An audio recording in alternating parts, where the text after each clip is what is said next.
welcome to the Granny Handicap Livestream. I'm getting a late start tonight because of continuing computer problems. I'm so mad at Microsoft. I have had nothing but problems. I have a brand new computer and I am disgusted at how many problems I'm having with just browsing the internet. Never mind anything complicated. I can still do renders that I'm pleased with, so that is a great blessing, but so let's get into it. This is the Granny Handicap live stream where I talk about disabilities and basically anything that comes to mind. If I get any viewers, which normally I am on Twitch, so I don't know if I will have any viewers or not on YouTube. I can't get into my Twitch account. I've been back and forth with the Twitch tech support people. By the way, they're wonderful. They're very helpful, but it's a bigger problem than Twitch, and I'll go into it. There is this article. Let me find it. So, on PC Magazine, a few days ago, I found this article. Windows 11 users, that's me, will be forced to use Microsoft Edge soon. Now, this is dated November 15th. Well, this week it happened to me. I was taking like 5, 10, 15 minutes or more to download one web page.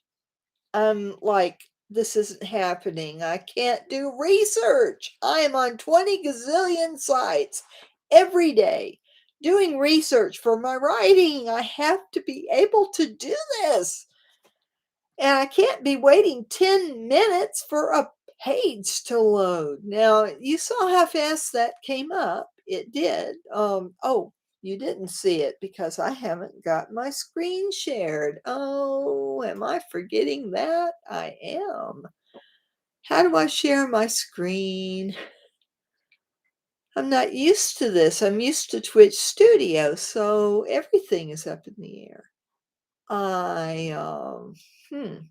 Okay, I don't have some of the bells and whistles that I usually have.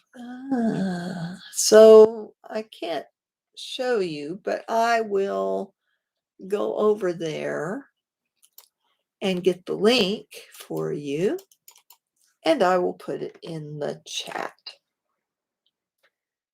Basically, this is a big problem. All right.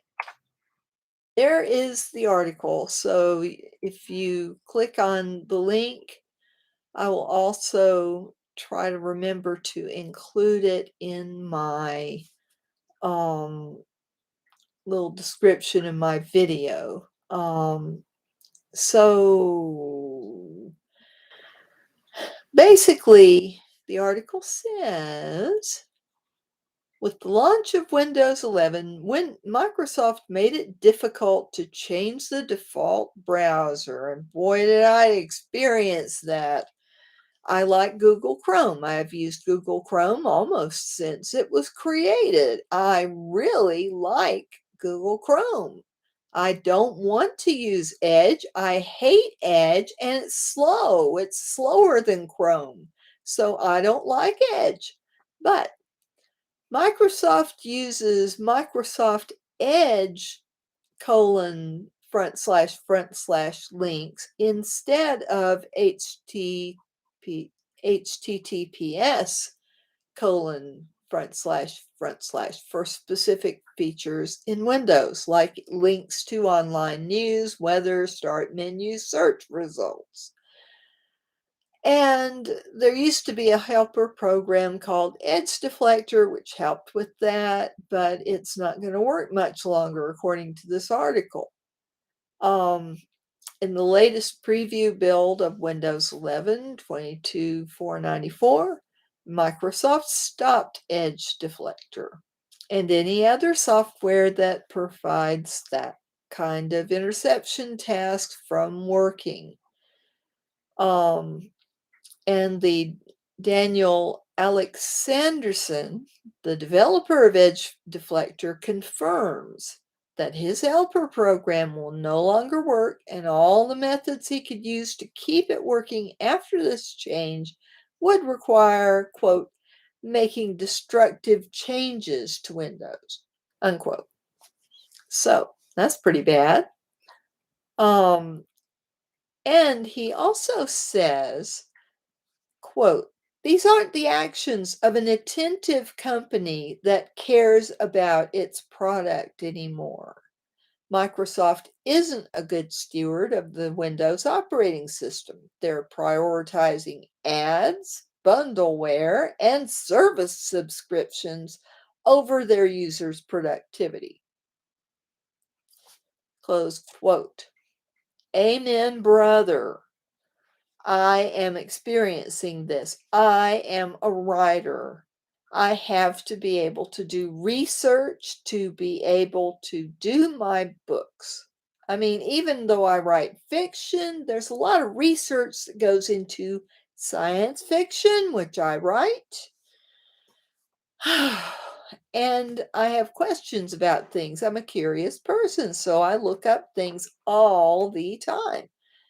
And to not be able to do this work right now is really kicking me when I'm already down.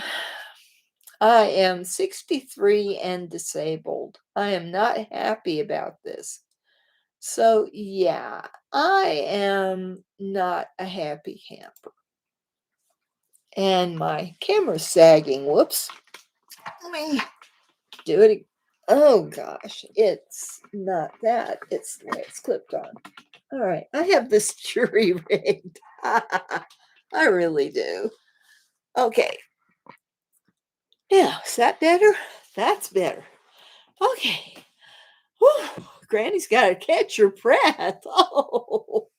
And it's doing that again. Why? Why are you sagging? Maybe it's echoing the angst in my soul because I'm having all these problems with Windows. It is, oh, this is really getting to me. Look, stay up there. All right, let's try this and see if it works any better. I don't know. I don't know. I need it up and then I need it back. Oh, yeah, that's good. All right. It's sagging again. It has been this kind of night. I am telling you, this is just, why are you doing this to me? Why can't you stay up? All right, I'm not using that. Pardon the mess here. I'm going to do this. All right, I'm gonna push that back. Oh, go clip, go.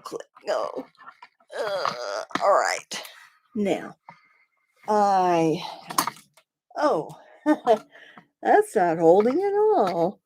That's probably why I didn't have it there in the first place. Oh, this is totally useless. Oh, it is really hard. Okay, I'm going to try it like this. Look, stay, won't you? Can't you? Won't you? All right, I'm going to try this. Okay, I'm going to pull the light up. Oh, patience, Dennis, patience. Oh, if I put that way, actually, it needs to be over here. All right, if I have that way and have this this way, it ought to balance, right? That's how it's supposed to work. This is crazy. I can't get it to work. Yeah. All right. Forget this. Let's try the other one. Okay, I have this one. Oh, that might work. I don't know. But I'm going to try it. Let's see if that works. Oh, okay. Let's see if I can get this. And it's still sagging. Oh, okay. Now, stay. All right. So, I'm kind of looking past the camera. Ay. All right. Ay. I don't speak Spanish at all. Okay. Let's see. All right. Staying. Okay. Now. All right. So I have been on the tech support line with Geek Squad. They were wonderful, but they wanted to escalate me. When I bought my HP Omen 30L, I got a year of tech support with Geek Squad. I got the lowest level because that's all I could afford. Now they want to charge me $70 to escalate this. And it's like, you can't get blood out of a turnip, honey. I am a turnip. I'm a turnip. I can't pay that much. I'm on Social Security. I'm on a fixed income and I'm disabled. I can't afford it. So I called my internet service provider, Spectrum, and I was on the phone with a very nice young man. And he was very patient because I am 63. I'm techie, but not always, because some days I'm a computer tech and some days I'm like, huh? So we rebooted the modem. Everything seemed to work fine.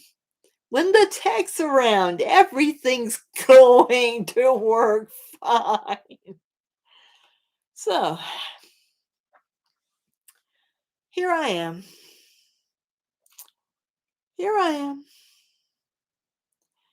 And some of my websites are fine.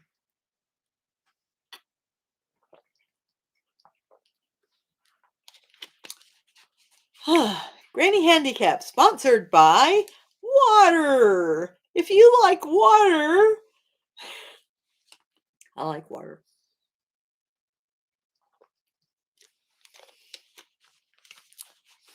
I lied. I don't have a sponsor. But water could be my sponsor because I drink it all day.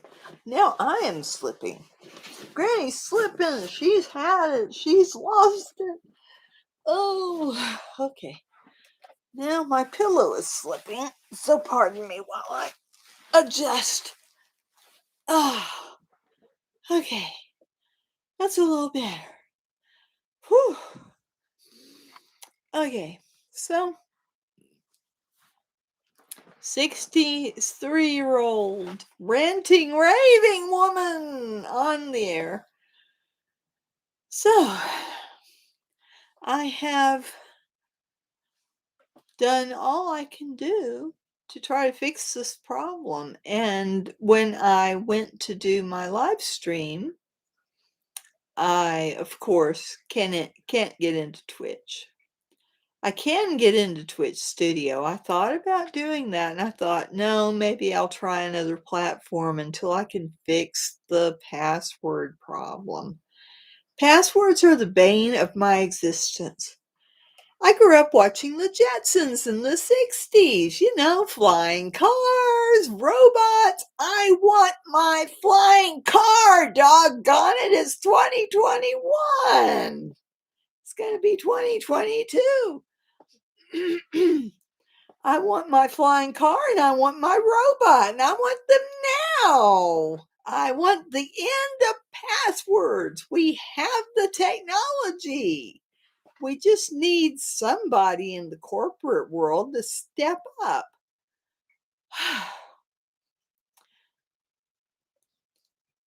I think there's some ulterior motive that these big tech corporations have to keep us tied to passwords because, of course, if you create an account, they've got your email. They can spam you. I'm not stupid. So I'm very frustrated. I am very frustrated.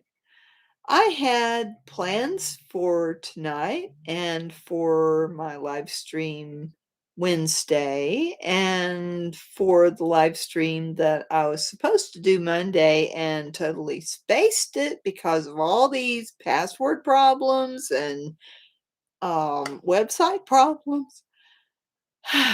So I was going to do something that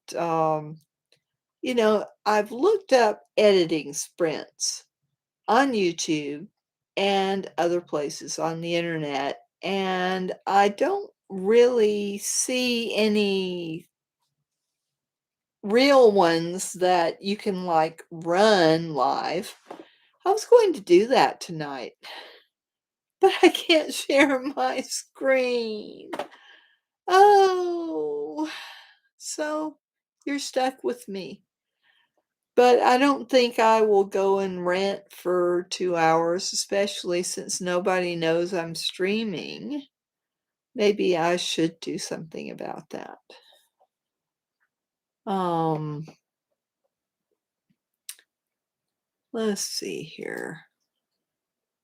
So how do I let people know that I am live streaming? There's not really anything that I can send a tweet out or whatever. I guess I'll have to just go on Twitter and say,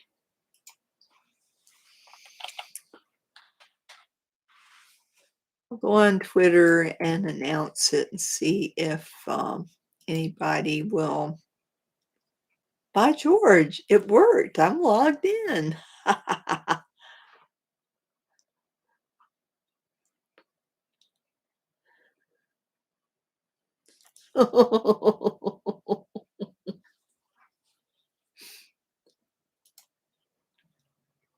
Okay. Well,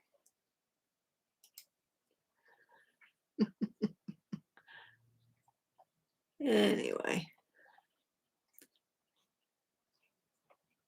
And it's so easy to get caught up in Twitter. I love Twitter. That is my favorite go-to social media. Okay. Granny Handicap is now live on YouTube.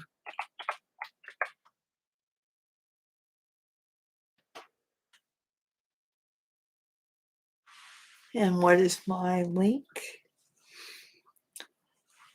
http://www.youtube.com/Anna Stories. Oh, come on. Really?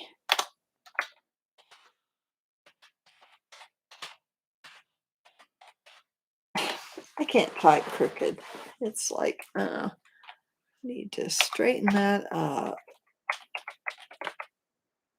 All right.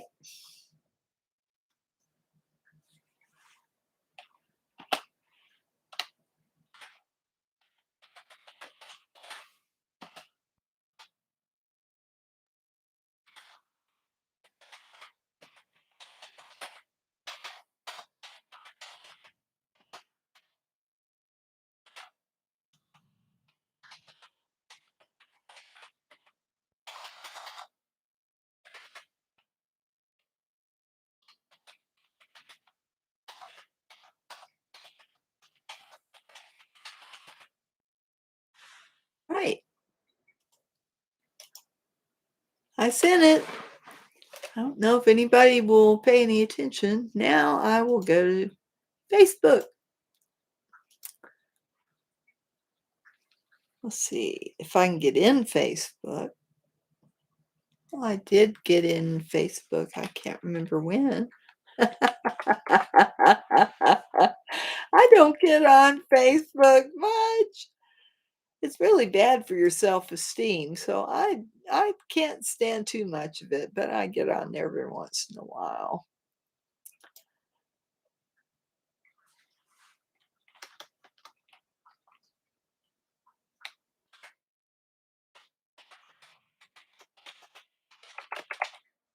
Oh, why didn't I copy that? Well, it's not too late. I'll go back to Twitter and copy what I just wrote. If I can find it. Let me go to my page. How do I see what I just posted? Okay, there we go. All right. All right.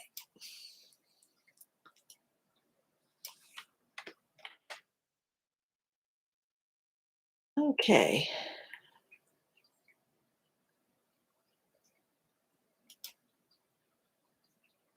I'll get my granny handicap symbol. All right.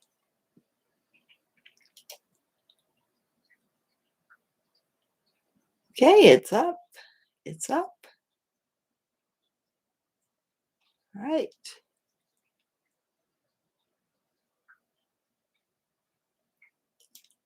All right. Now I wait for someone to come and talk with me about disabilities. The frustrations of disabilities. My sister and I were texting each other tonight, and we were talking about how it's so hard to, you know, not catch everything when you're around people. And boy, when I was working, I have B positive blood. Because of COVID research, we now know that if you have A and B type blood, you get sick a lot. You catch more things. You don't have as strong of an immune system as somebody with AB or O. Although my poor mother was AB negative, which is the rarest blood type, and she was sick all the time. But she got pleurisy when she was 19 years old, and it scarred her lungs. And from then on, it was pneumonia every year. Poor thing, she went through so much.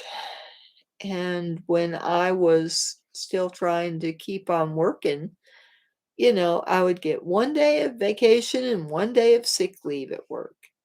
Well, I worked in a library, so it's technically a government job.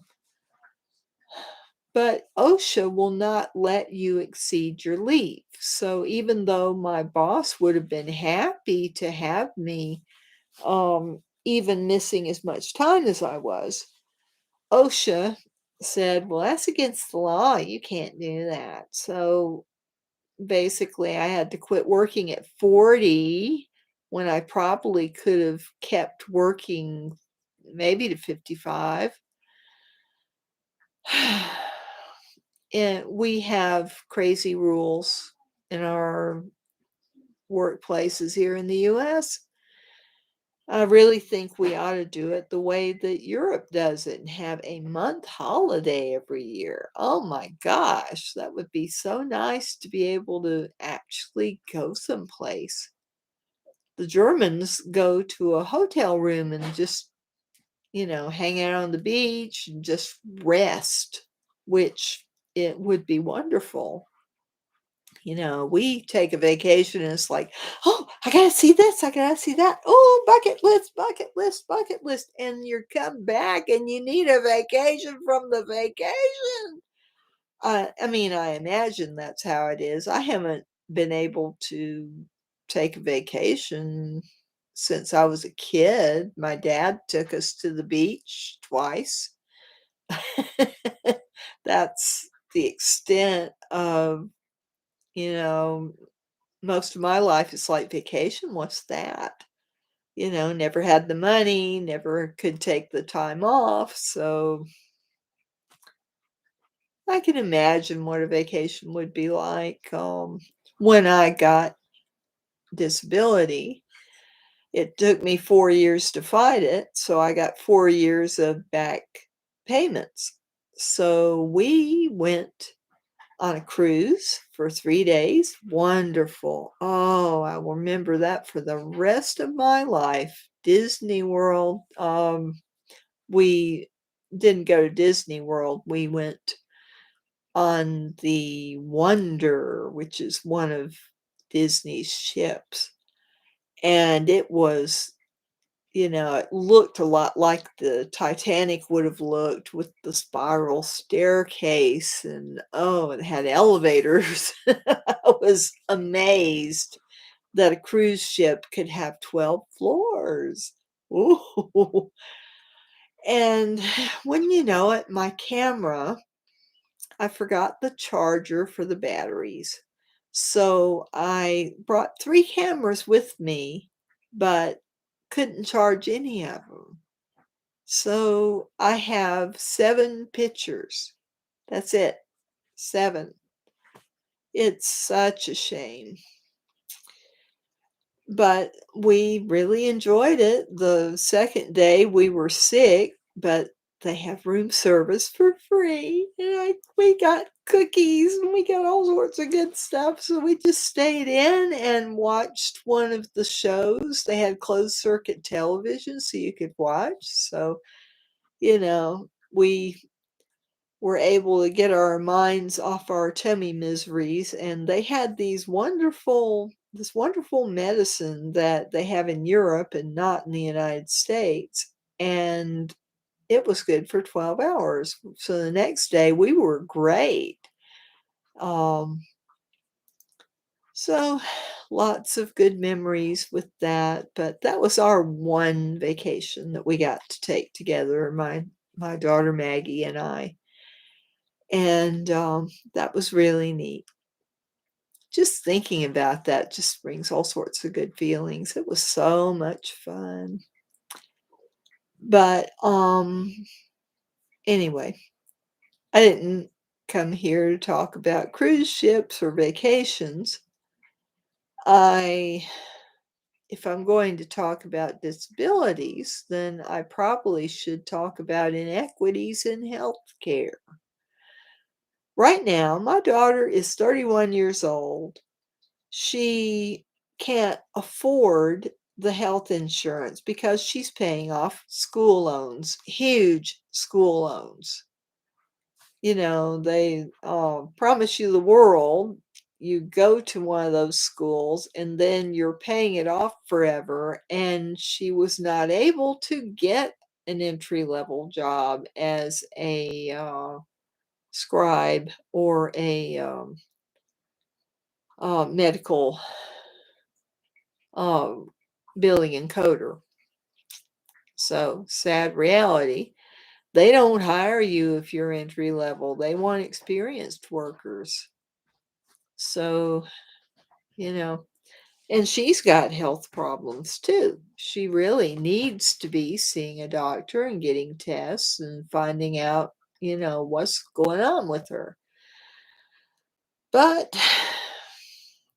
And I have all the insurance in the world because I have Medicare and Medicaid, so I can go to the doctor, I can get tests, and so because of that, they caught some things that could have killed me 3 years ago. I was sitting at home and I had this horrible abdominal pain, but it went away. It lasted about 4 hours of misery and then I was fine. So I thought, well, do I go to the ER or not? And I talked to a nurse and she said, well, um, you need to go to the emergency room. So this was several days later. because I was still having some problems. So I went to the ER. They took an MRI of my belly, and they were gonna let me go home, but I just had this feeling. And I said, "Could you call my doctor and just discuss this test with her?" "Sure, I'll be right back."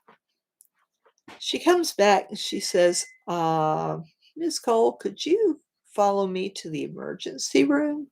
And I'm like, "Oh boy." And so I sat in the waiting room for 5 hours, and I personally witnessed inequities in healthcare. Picture the waiting room. Now, this is during the, wait a minute, that's all right. That was years ago, so I'm getting my 2 anecdotes mixed up.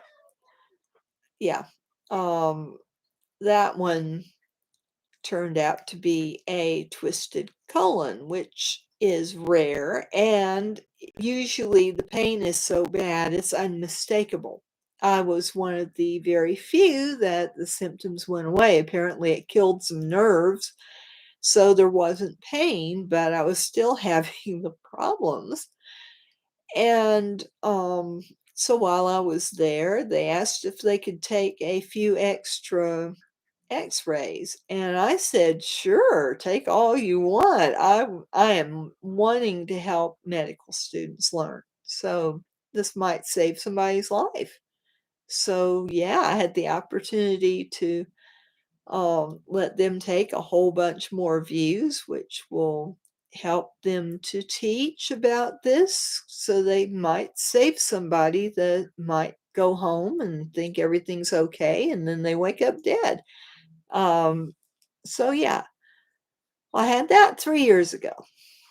Then last year, last October, in 2020, middle of the pandemic, I've got abdominal pain. And I'm like, "Oh, great, here we go again." And again, it didn't present like appendicitis usually does. So I didn't have that much discomfort. I went for an ultrasound, and it was kind of inconclusive. But again, I had them talk to my doctor, ended up going to the emergency room, ended up having emergency surgery again. It's like deja vu. Now, this was last October. During the pandemic, waiting room is full, packed with people. About half of them are people of color. Okay. And so I always observe people. I'm a writer and I love to watch people and see what they do, and just, you know, it also helps to pass the time because I was pretty miserable sitting there and, having to go in without my wheelchair. This was bad. They said that my daughter could not come in with me. She usually pushes my wheelchair. So, and they said, "Oh, don't bring your wheelchair." And I'm like, "Really? Really, Erlanger?" So I had to stagger in there. I barely made it to the desk, and this lady was standing between me and the desk on her phone, pacing back and forth, and I was trying to figure out how I was going to maneuver around her. And finally I said, "Excuse me," and she says, "Oh," and moves. And I said, I got up there and I said, "I need to sit down. I think I'm going to pass out." And they said, "Oh, sit down. I'll come to you." They're real sweet over there. So I did.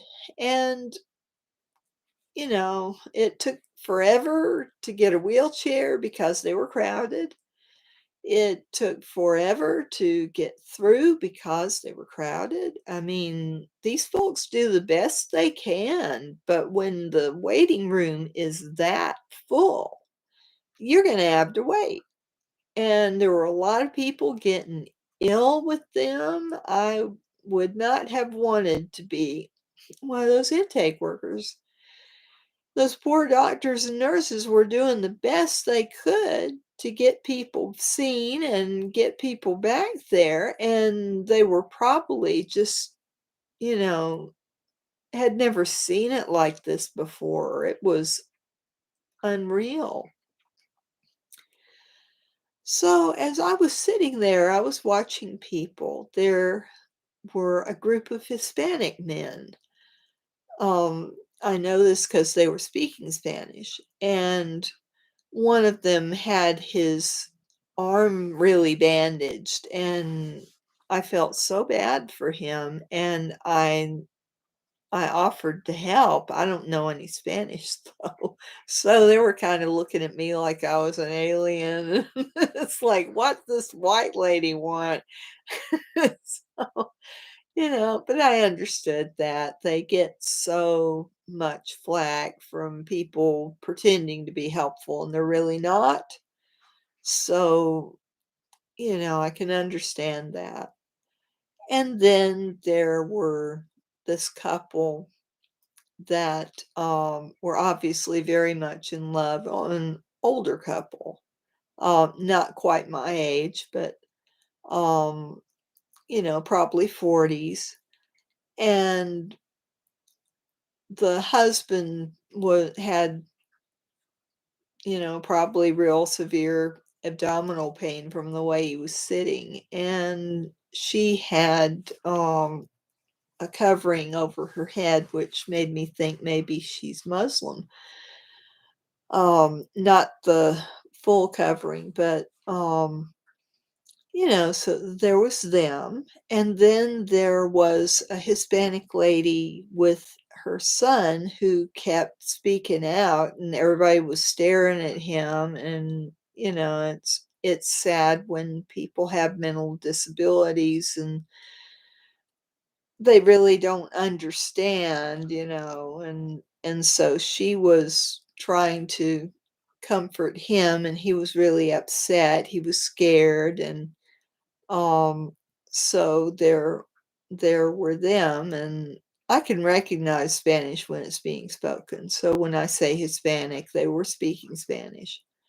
So, you know, these folks just stood out like somebody had a laser pointer on them.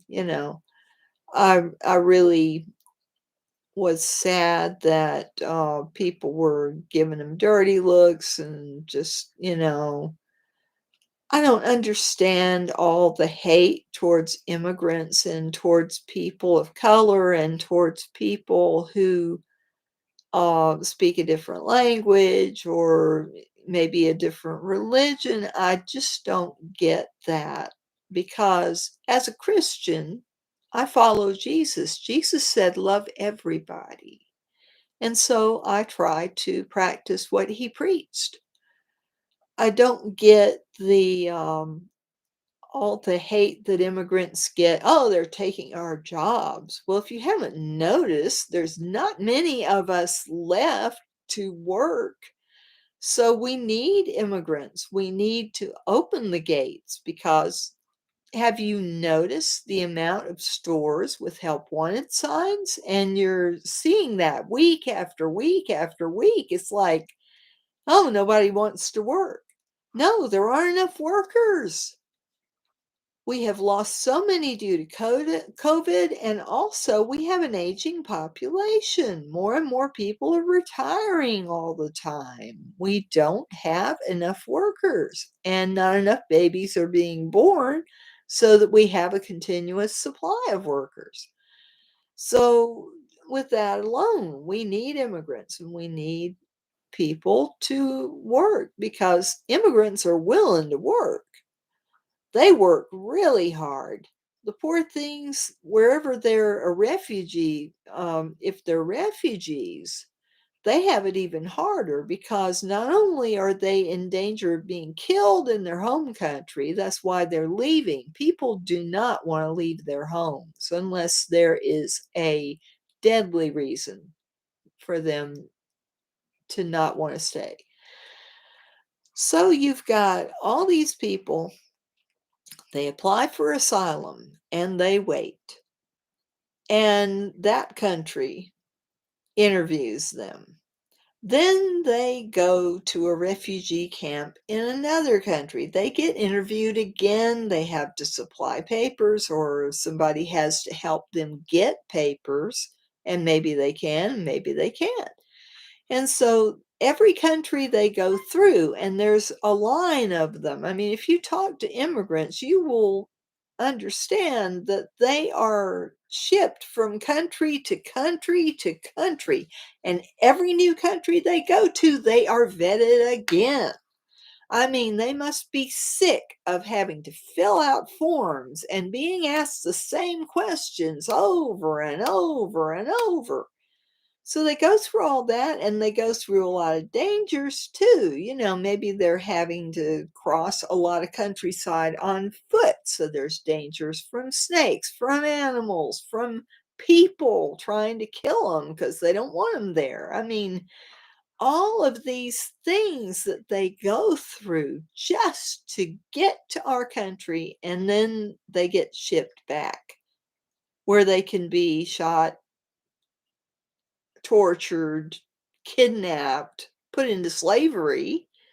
I mean, why are we doing this? We are a Christian nation. We should open the doors and let them in.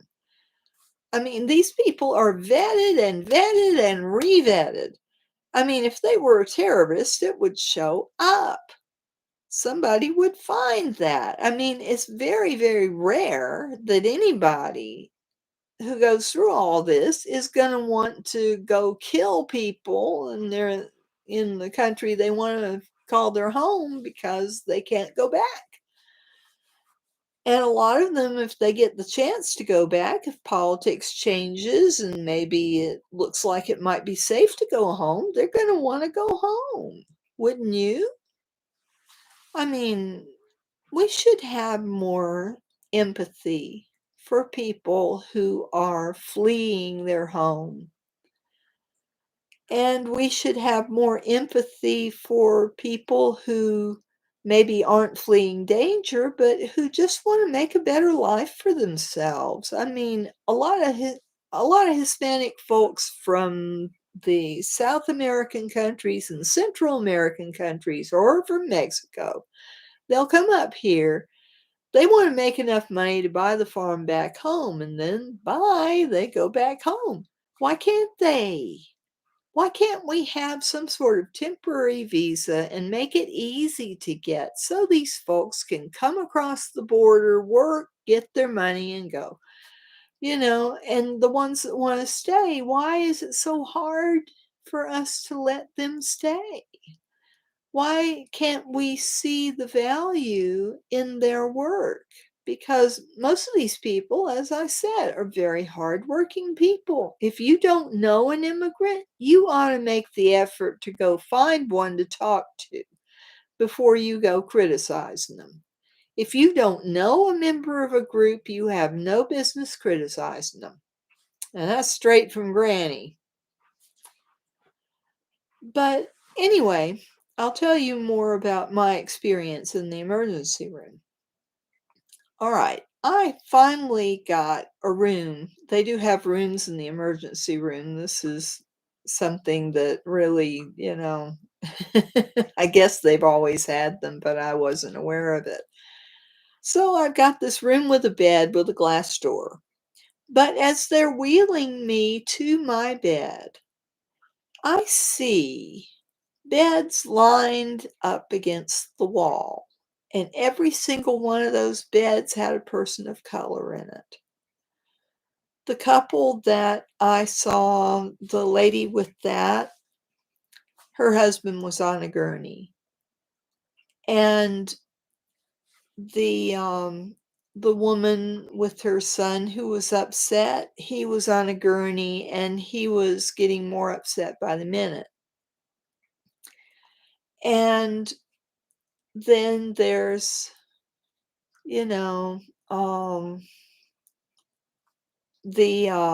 while I was sitting there, the group of Hispanic men, they left. So apparently he got seen and everything was released. So, you know, but it made me feel extremely guilty. Here I am, a white person. I'm privileged. I get a room, and all these poor people have to be on gurneys. I would have gladly traded places with any of them so that they could have a room. And so I'm watching everything that's going on. And the nurses are happily talking at the nurses' station while they're doing their thing. Um, you got to understand when nurses are standing around talking, it's not that they don't have things to do. It's that maybe they're waiting for a doctor to call back, or a lot of it is hurry up and wait. They have to, in their workflow, they have to wait for things. So, it's not that they're goofing off, that they're sitting there. And then this empty gurney comes past the desk and they stopped. And then another one comes past. And one of them says, "Oh no, is that Poppy? And Poppy died?" And everybody was quiet. And it just got me right here. That was the lady with the husband. Her husband died. And I just felt like, oh my gosh. And if they had given that couple my room, they could have had an hour together. It just it just upset me terribly. The Hispanic lady with the son, he was upset. So them being Hispanic, a lot of Hispanics are Catholic. There's a song called Ave Maria. I'm sure you've heard of it. I tried to sing it. I was not singing very well because, of course, I was in a lot of pain, but I sang that and he quieted down. So, you know, and I prayed for him because that's two things that I could do. But I'm still upset that there's so much racism. Why couldn't they have given that couple my room? You know, it wouldn't have hurt me to be out in the hall. I didn't have anybody with me, but that's all right. I wouldn't have minded being out there. It hurts. It hurts. I care about people. I care about human beings. And, it's sad that any hospital would be that way, but it happens all the time. It happens in healthcare. A white doctor is not as likely to listen to somebody who's a person of color, and take their complaints seriously. And there's so many stereotypes. Oh, black people are on drugs or they're liars or whatever. They are not. I have friends who are black. And I've heard the stories, okay? All people of color have those stories, those ugly stories where somebody did something that was totally wrong and got by with it because they were white. It is time for us, if we're going to be a Christian nation, we need to act like it. We need to care about people. We need to be a country of love and acceptance.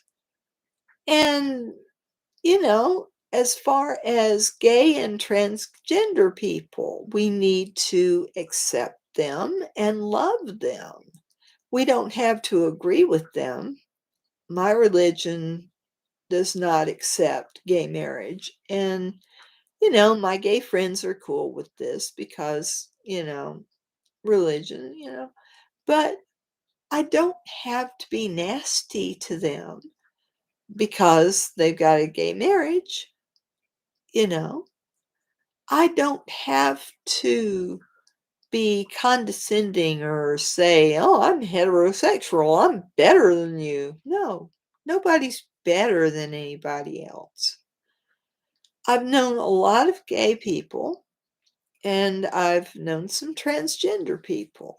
And for the most part, they're like us. They have good traits. They have traits that maybe are uncomfortable, but they all have caring hearts and good qualities. And, you don't want to judge a group based on maybe a bad experience you had with one person or just generally saying, oh, they just shouldn't do this. We need to get rid of the word shouldn't because it's so harmful.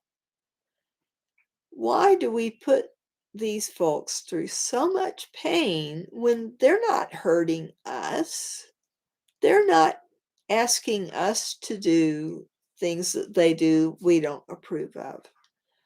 Who are we to tell somebody if they love somebody and they want to do something? Who are we to tell them, no, you can't do that because that's against whatever, well, that's my belief system. That's not theirs. And it's a free country. I'm not here to force my beliefs on another human being. I can give my opinion and, someone may not like my opinion, but I try to be honest. But at the same time, without acceptance and compromise, you don't have anything. Relationships are important. And I'm sitting here in my house. If somebody is a girl and they love a girl, or if somebody is a guy and they love a guy, or if somebody doesn't even want to identify with gender, it's not hurting me. It is not making my beliefs any less important to me. I can still be friends with people from all walks of life who have all sorts of beliefs. There is room in my world for everybody. I don't have to worry about what's, right or wrong by my belief system. As long as they're not coming in my house and trying to steal my stuff, whoever they are, it's fine. Their lifestyle does not hurt me personally. And we have a free country. We are based on the tenet that everybody has the right to happiness. We are the only country in the world that spells out you have the right to happiness, the pursuit of happiness. And whatever that looks like is okay. You know, my religion is important to me and I live it. I try to live it as best I can. But I'm not going to say, well, you over there, you're not doing these things that I'm working so hard to do. That's not the right attitude. The right attitude is, I'm doing these things for me, my personal relationship with my God. And if somebody is sitting next to me in the movie theater and they don't believe in God, it's their right. to not believe in God. It is not my right to force my belief in God on them. You know, yes, we should be saving souls, but only souls that want to be saved. There is personal choice involved. If a person does not want me to talk about religion to them, then I need to refrain from that and respect their beliefs. So it's all about caring about people. It's having a caring heart. It's allowing people to do what they want to do. As long as they're not breaking the law in some way that affects me personally, then why should I be concerned? We need to be careful with our opinions. You know, a white supremacist might be saying, "Well, I'm just expressing my opinion that, black people or whatever." But there are laws against slander and defaming somebody's character and things like that. We should not be doing those things. There's a reason why they're against the law, right? So, freedom only goes as far as we're not interfering with someone else's pursuit of happiness, and bad things happen when we do. Look at poor Ahmaud Arbery. He went in a house that was under construction. I cannot tell you how many times when I lived in a subdivision where there was house building going on, all our neighbors got together and went in the houses. Yes, we were trespassing. We shouldn't have done that. But construction is fascinating. You know, Ahmed Aubrey was not touching anything. He just came in to see what was happening, and it was in his neighborhood and near the path that he usually jogged. So why did these people get up in arms and feel obligated to not only hunt him down, but shoot him without even asking him what he was doing there? They didn't come to talk, they came to be vigilantes. This is a horrible thing, and it happens every day in our country, and people don't bat an eye. People should be up in arms because if they can do that to somebody who's not of my race, then what's to stop people from doing it to me? We are all in this together. We need to have love and understanding.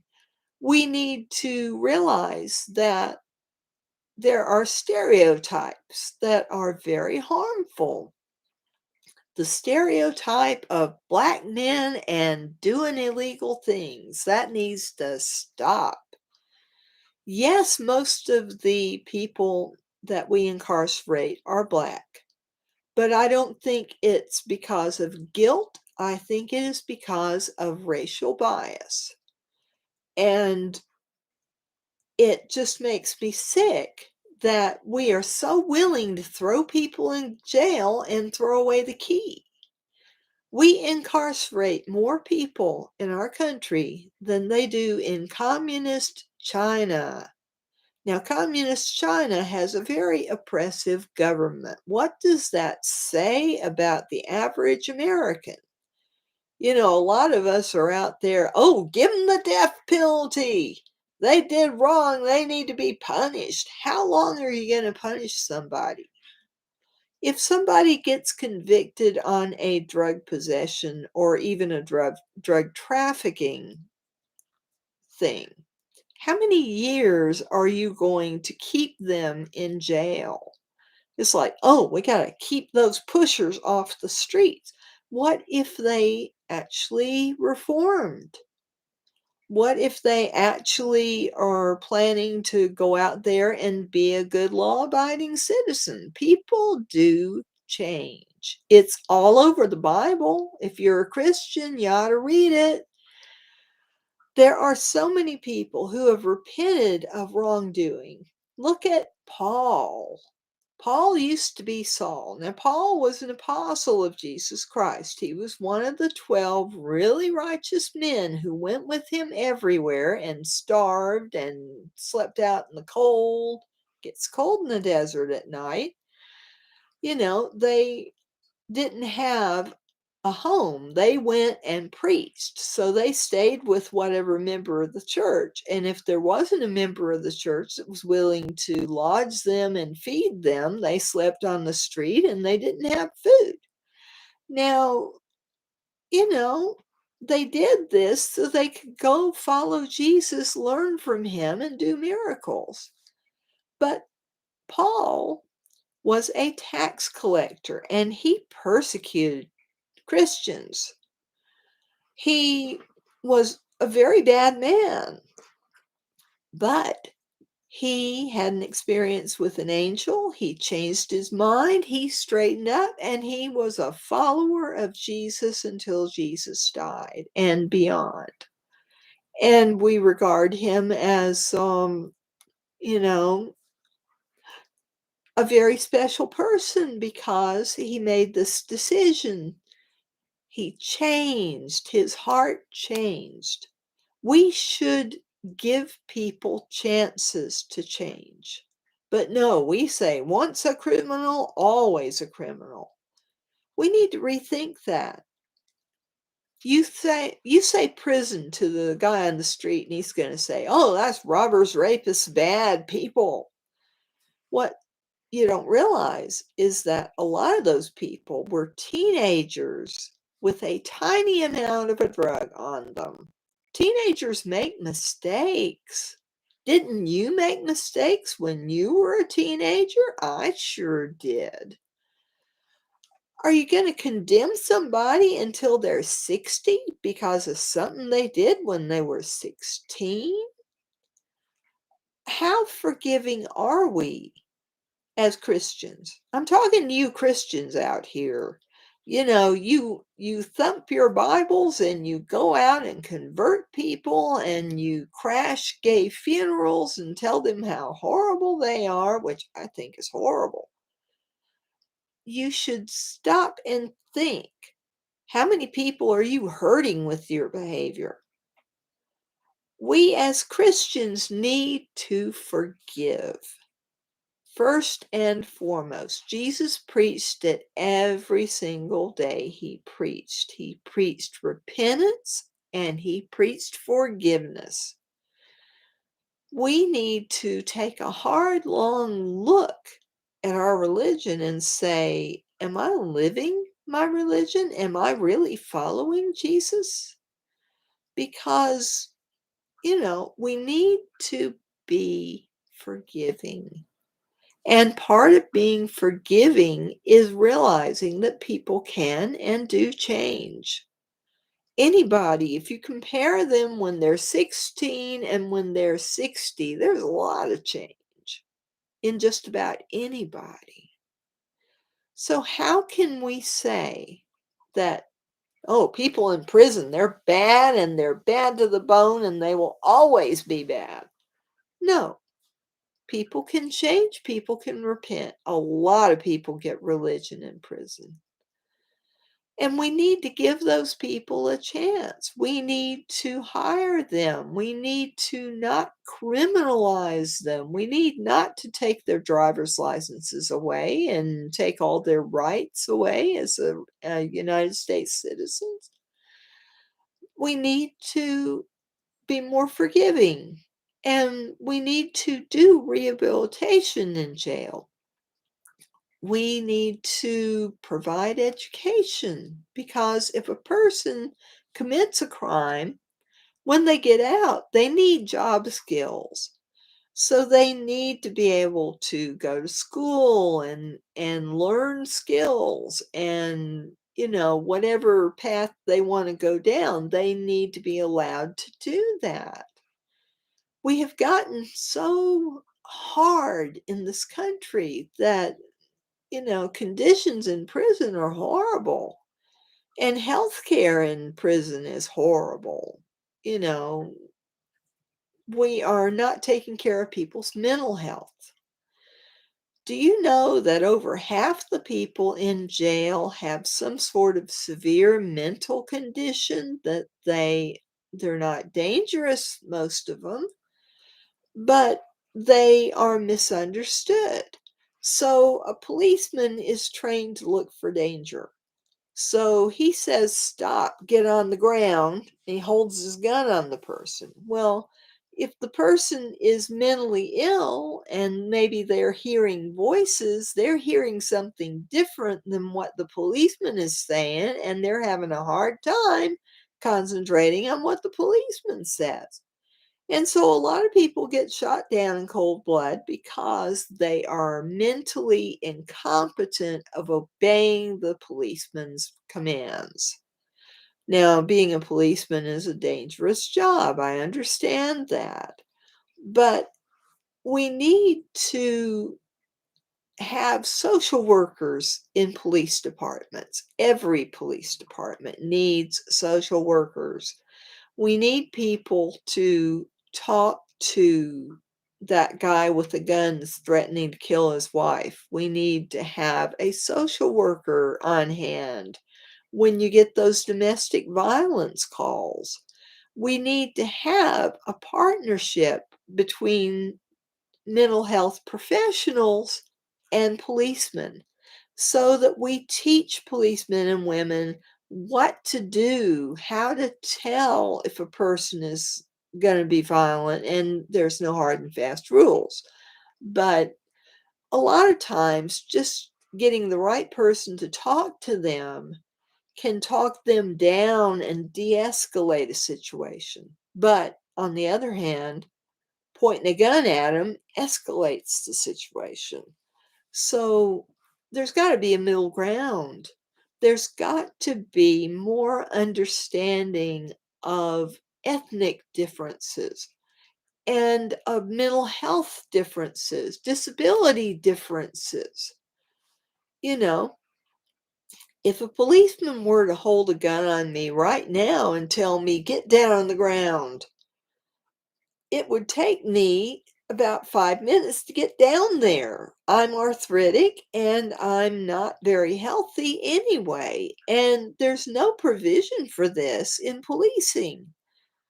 We need to have more understanding, and if you're a policeman, I would love to hear your side of the story.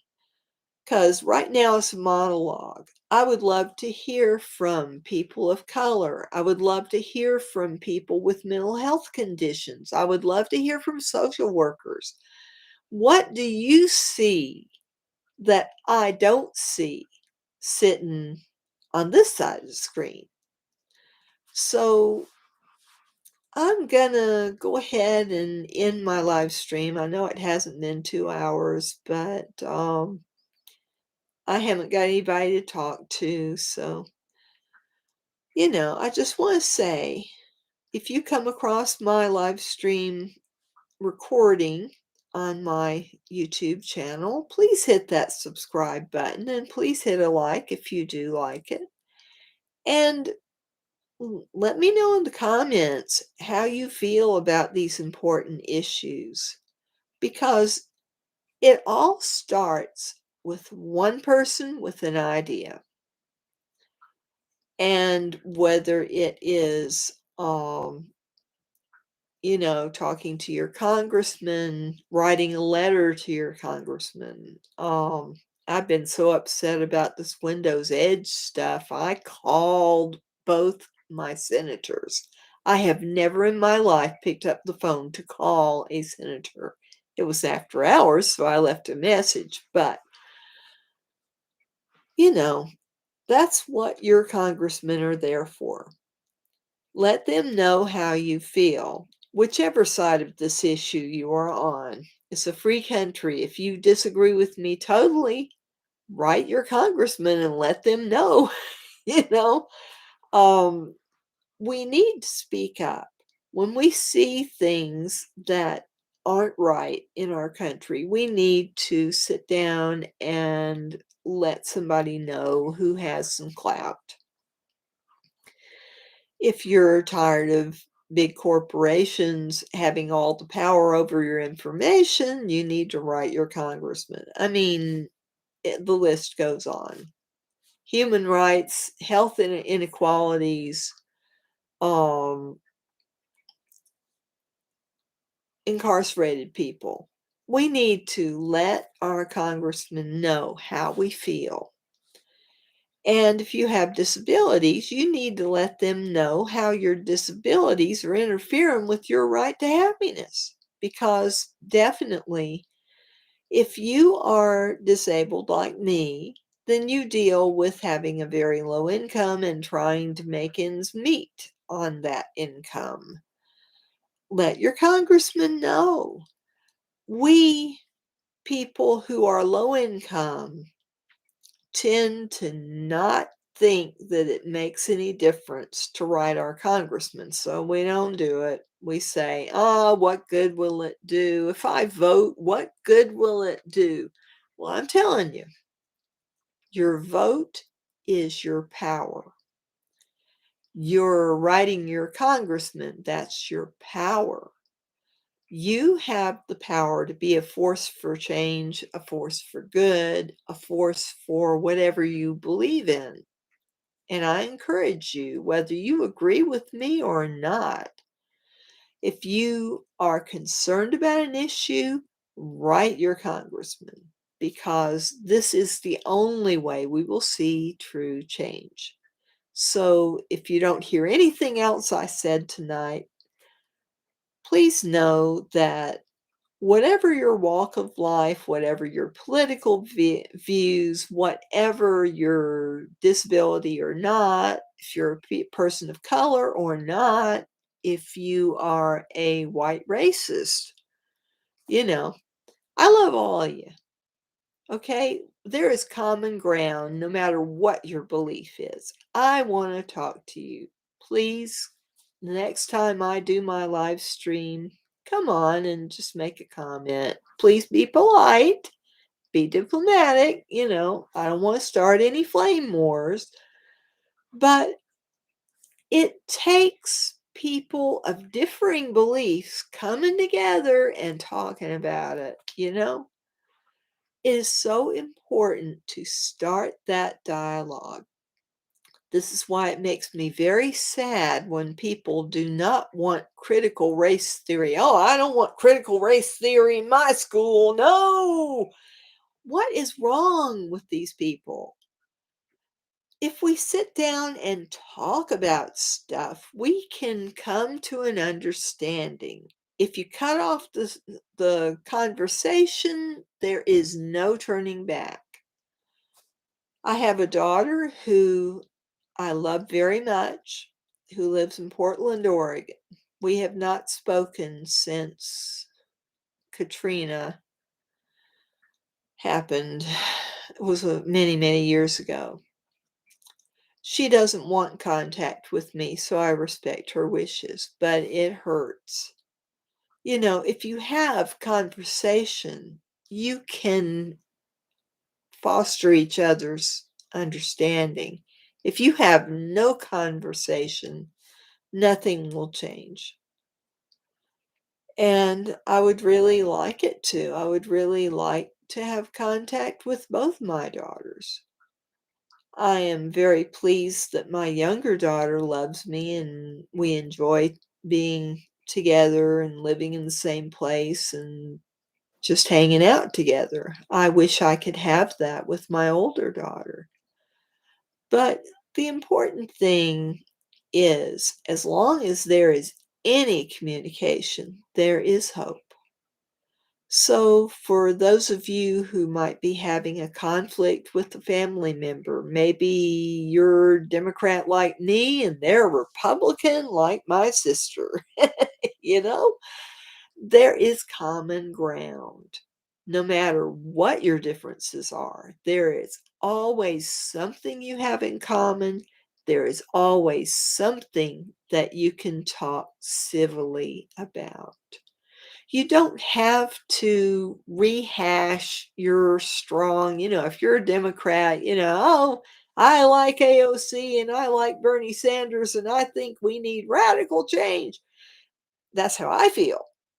Now, if you feel, oh, we need to stop the Democrats, we need to stop all this madness, Antifa's taking over,